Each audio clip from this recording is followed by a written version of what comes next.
Welcome everyone to a quick update to yesterday's not as super amazing with PC BIOS things. We discussed in the thread and in the comments and in the end some tiny little things, including that I realized this X2 APIC that wasn't enabled, the more extended advanced programmable also interrupt controller, and this X2 one has more counters or more threads or something. Certainly I was aware that this is the new higher performance option, and so I double checked that, and it indeed, as expected, improves the performance back down to 5 minutes 28 in my all modular Linux kernel build here.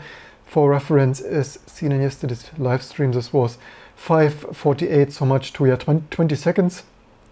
Certainly nice improvement, right? For free, just enable that.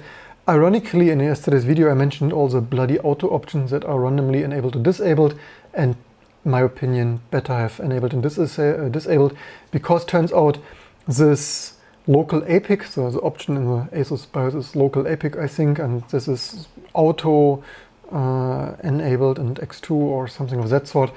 And it's like, yeah, it was on auto, so apparently, as I said in yesterday's video, super amazing, this auto option stuff. Sometimes it's enabled, sometimes it's disabled, sometimes it's other random stuff, and it's like, yeah. So that is of course a nice find, right? You update your BIOS and then this local APIC stuff, auto, is disabled. It's like, yeah, exactly that amazing stuff. Then I didn't stop there. Someone in the comments yesterday mentioned when I said it's super annoying that always SVM, the secure virtual machine stuff, or Intel equivalent, is often disabled, and yeah, for the security or so. Someone mentioned in the comments, hey, this performance, I didn't believe that or didn't expect this. I benchmarked that too, and the performance difference for that is actually again indeed faster, so totally unexpected, at least on the AMD Ryzen side.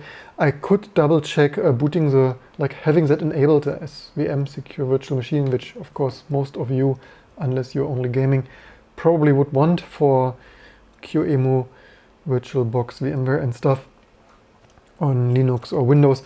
So yeah, totally unexpected, another 2%, if you're wondering. So that was 6%, so X2 APIC. This of course maybe not applies to games, but this computational intensive I/O, disk file I/O process creation stuff on Linux.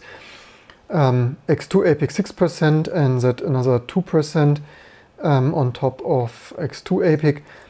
Was it 2% of, yeah, disabling SVM? Of course, it's not the world, but again, it is, well, 2% is 2%, right? And this is from 5 minutes 28-ish. Where is that? Somewhere there. What do we have there? 48, 28. Yeah, so from 5:28 to 5:21. So 7 seconds, 2%. Not too shabby either. I tested a couple of more things. So the other thing is, I mentioned in yesterday's video, this bloody PBO of Boost Fmax Enhancer is for me slower, and I double checked that, so I tested that previously. This is also the surprises, right? You upgrade your motherboard, you upgrade your CPU, you toggle there some option, and it's benchmarkable slower, like 11 seconds. This is also why nowadays, so I switch to always rebuilding my Linux kernel here with the source distribution, that is T2. This is for me now a very good indicator. You immediately see 5 minutes 29. Of course, it mostly works with one compiler, one kernel and stuff, but yeah, it's my new 5 minute something benchmark. If it's not 5:30, then something is wrong. But I wanted to quickly share that. So again, ASUS Fmax stuff. Also the CPU, I see this already is in CPU info. The clocks are not as high. I don't know if this Fmax Enhancer stuff here could improve, like if you play Crysis, single-threaded Crysis from whenever that was, 2007 or whatever. Maybe that gives something, but for massive parallel computational loads, it's like, yeah, 4% slower. Thank you very much for that enhancer thing. And it's not a one BIOS thing, right? In the meantime, I tested this with at least 4 or so BIOS versions that span the lifetime of this board of nearly a year or so. This X570. So yeah, there we have it. In total, like easily 8, if not 10 performance, depending on what you do there. And then last but not least, I tried further the new AMD Ryzen boost curve optimizer stuff. I have this already enabled, as you saw in yesterday's videos, and I know that I think I had there like 8.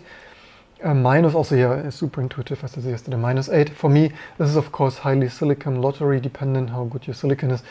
If I have also depending on the memory clock and stuff. So this pro tip, the headroom of your CPU, of your overclocking changes with your Infinity Fabric clock. So the higher you have the Infinity Fabric and memory clock, the less headroom you have there, because the CPU and stuff is already more busy and hotter and so on.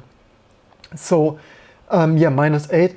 And I saw earlier that I mostly get, if I have this too optimized, too much curve shifted, then I get machine check exceptions and random machine state corruption and check some errors and stuff, at least on Linux, if not random reboots. And I noticed already earlier this were all on one processor.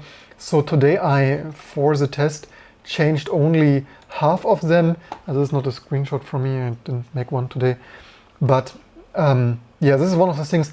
How do this cores map? Nobody knows, right? This would be this kind of what I said yesterday, not even a clear changelog. But this would be really cool to know. Are they probably just numerated, probably one by one, but you never know what crazy stuff they do, zigzag or anyway. I changed half of them. I think I changed the first 0 to 7 of my 16 cores to 10, and I indeed get more performance. I only built Linux kernel. I have to rebuild more stuff like LVM Clang or so. That was usually a very good indicator how stable that is. But this gave me a couple of more. This is relative to the 528 time here. So 3 seconds faster here, free performance. I need to long-term see how stable that is. But again, I said in the previous video, I would probably not do that too much. I mostly wanted to verify this X2 APIC, the not very useful PBO Fmax enhancer thing, and last but not least, the myth of SVM disabling GL's extra performance. Didn't totally expect that, so yeah, just documenting that there, and even for me a surprise there. And this is also if you have too much time tweaking around with that stuff. But again, you might lose easier 30 minutes, 60 minutes of rebooting, trying, testing, random corruptions. I wouldn't overdo this, because otherwise, unless you have nothing else to do, yeah, maybe not the best time spent. Last but not least, I posted that here also. Yeah, Modern Internet, you post this there. First, not even going too bad, except the comments of like, yeah, of course I'm bloody moron, I don't know anything about PC BIOS and stuff, and like, yeah. Also valid criticism, in my opinion at least, of not like this is pure horse radish, but like this options, this stuff, and this changelog and stuff, like really concrete things, and people in the internet like, yeah, YOLO, a moron, unsuccessful one man's like, yeah, doesn't even know what a PC BIOS is, and how long do you use a PC since yesterday and stuff. It's like, yeah, totally an excuse, right? I mean, how educated and how long a PC, a very good excuse of how broken and imperfect the stuff is. But yeah, there you have it. Also then deleted, also this is hilarious, right? Deleted for violating rule number 9, which is titles. Like, yeah, this is so hilarious. Reposted that, the repost is running even worse. So my, also YOLO, what title? Yeah. You had me a title. Anyway, wanted to share these tips and tricks here. I hope that some useful input for some people who want to tweak their BIOS stuff, and also a recurring reminder that all the enhancement stuff is not necessarily enhancement, and what other, yeah, details you could spend on curve optimizing half of your course, because it works and it's 3 seconds faster. So there you have it. I hope you learned something, and to see you soon for the next videos and live streams to come. And as always, if you have further tips, leave them